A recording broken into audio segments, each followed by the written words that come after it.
Bismillahirrahmanirrahim. Assalamualaikum warahmatullahi wabarakatuh. Saya Siti Rahmita, saya mahasiswa Pasca Sarjana Manajemen Pendidikan Islam di Universitas Islam Negeri Sultan Haji Muhammad Idris atau biasa dikenal dengan UINSI Samarinda. Kali ini saya akan memaparkan gaya kepemimpinan yang diterapkan oleh kepala sekolah di salah satu sekolah dasar negeri di kota Samarinda. Jadi, minggu kemarin saya sudah melakukan wawancara dengan kepala sekolah dan beberapa guru di sana. Serta saya juga melihat suasana di sana. Setelah saya melakukan observasi dan wawancara, akhirnya saya menemukan jawaban yang saya cari. Jawaban dari pertanyaan bagaimana atau gaya apa yang diterapkan oleh kepala sekolah di sekolah tersebut. Ternyata kepala sekolah di sana menerapkan gaya kepemimpinan situasional, di mana beliau itu termasuk pemimpin yang pandai beradaptasi dan melihat suasana kondisi lingkungan. Kenapa saya mengatakan begitu? Karena beliau pandai memadukan beberapa gaya kepemimpinan yang ada. Kadang beliau berubah menjadi kepemimpinan yang autokratis atau otoriter, di mana para bawahan atau guru dan stafnya tidak diberi wewenang untuk memberikan pendapat, dan beliau langsung memberikan arahan dan tidak boleh diganggu-gugat. Hal tersebut contohnya ketika beliau menerapkan wali kelas untuk pembagian tahun ajaran baru. Jadi ketika beliau memutuskan wali kelas untuk kelas 1, 2 dan seterusnya pada tahun ajaran baru, beliau secara otoriter. Jadi ketika beliau mengumpulkan para guru, sebelum beliau menyampaikan pembagian tugasnya, beliau sudah ngomong bahwa keputusan saya ini tidak boleh diganggu-gugat, tidak boleh ditawar-tawar. Jadi tidak ada yang boleh mengubah. Nah, beliau memutuskannya tanpa diskusi dengan kami, dengan para guru. Nah, jadi di sana beliau menerapkan gaya otoriter. Contoh yang kedua, penerapan gaya otoriter beliau adalah ketika beliau memilih salah seorang guru untuk menjadi ketua pengembang KOSP. Beliau tanpa meminta pertimbangan dengan orang yang bersangkutan dan tanpa meminta pertimbangan dengan orang lain, beliau langsung menunjuk. Mungkin beliau melakukan hal tersebut ada beberapa alasan. Yang pertama, mungkin karena terdesak waktu. Yang kedua, mungkin beliau mempunyai nilai-nilai terhadap individu-individu guru-guru beliau, sehingga beliau bisa menerapkan gaya otoriter.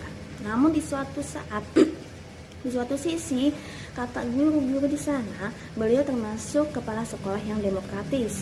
Contohnya hal itu ketika beliau lakukan waktu sedang viral bahwa ibu-ibu mendemo tentang pembelian buku paket di sekolah. Tidak boleh dilakukan proses jual beli buku paket. Sedangkan sekolah yang beliau pimpin tersebut merupakan salah satu sekolah yang termasuk menjual buku paket, walaupun beliau menjualnya tidak di sekolah. Maksudnya beliau menjual di toko namun melakukan kerjasama dengan sekolah, tapi itu termasuk juga dilarang.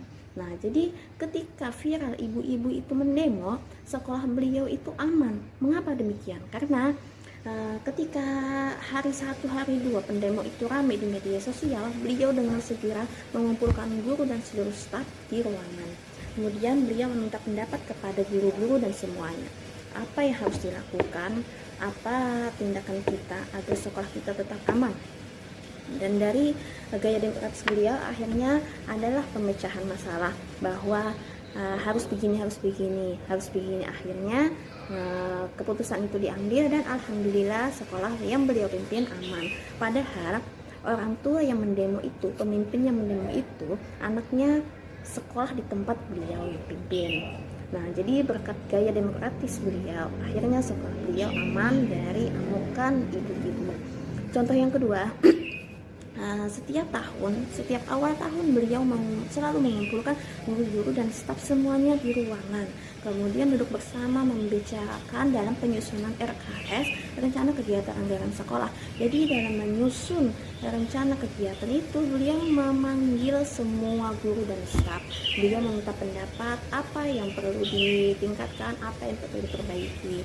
Nah, dengan itulah gaya itu termasuk gaya kepemimpinan demokratis. Di suatu sisi, suatu saat beliau juga bisa berubah menjadi gaya kepemimpinan laissez-faire. Artinya beliau sepenuhnya memberikan tugas kepercayaan kepada anak buah beliau.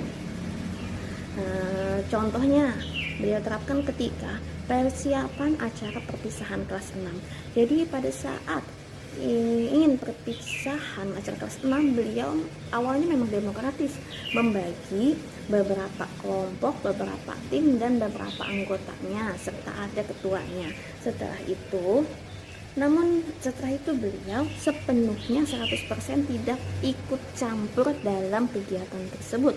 Beliau sepenuhnya mempercayakan kepada tim-tim tersebut. Bahkan sampai gladi bersih acara perpisahan tersebut pun beliau tidak hadir, tidak muncul sama sekali, dan beliau hadir pada hari H paginya. Nah, saya rasa beliau menerapkan gaya kepemimpinan laissez-faire, di mana beliau sepenuhnya 100% mempercayakan. Namun alhamdulillah, ucap guru-guru di sana kegiatan tetap berjalan lancar. Artinya feeling beliau memang kuat bahwa guru-guru staf yang beliau pilih itu memang kompeten di bidangnya. Namun walaupun beliau menerapkan laissez-faire dan feeling beliau kuat, setidaknya beliau haruslah memantau, menanya apa kendala. Tapi beliau tidak melakukan itu. Saya rasa kepala sekolah di sekolah tersebut sudah cukup baik karena beliau mampu beradaptasi sesuai suasana dan kondisi di lapangan. Saya rasa itu saja. Salah hilaf mohon dimaafkan. Kritik salah dan saran silahkan. Wabillahi taufiq wal hidayah. Assalamualaikum warahmatullahi wabarakatuh.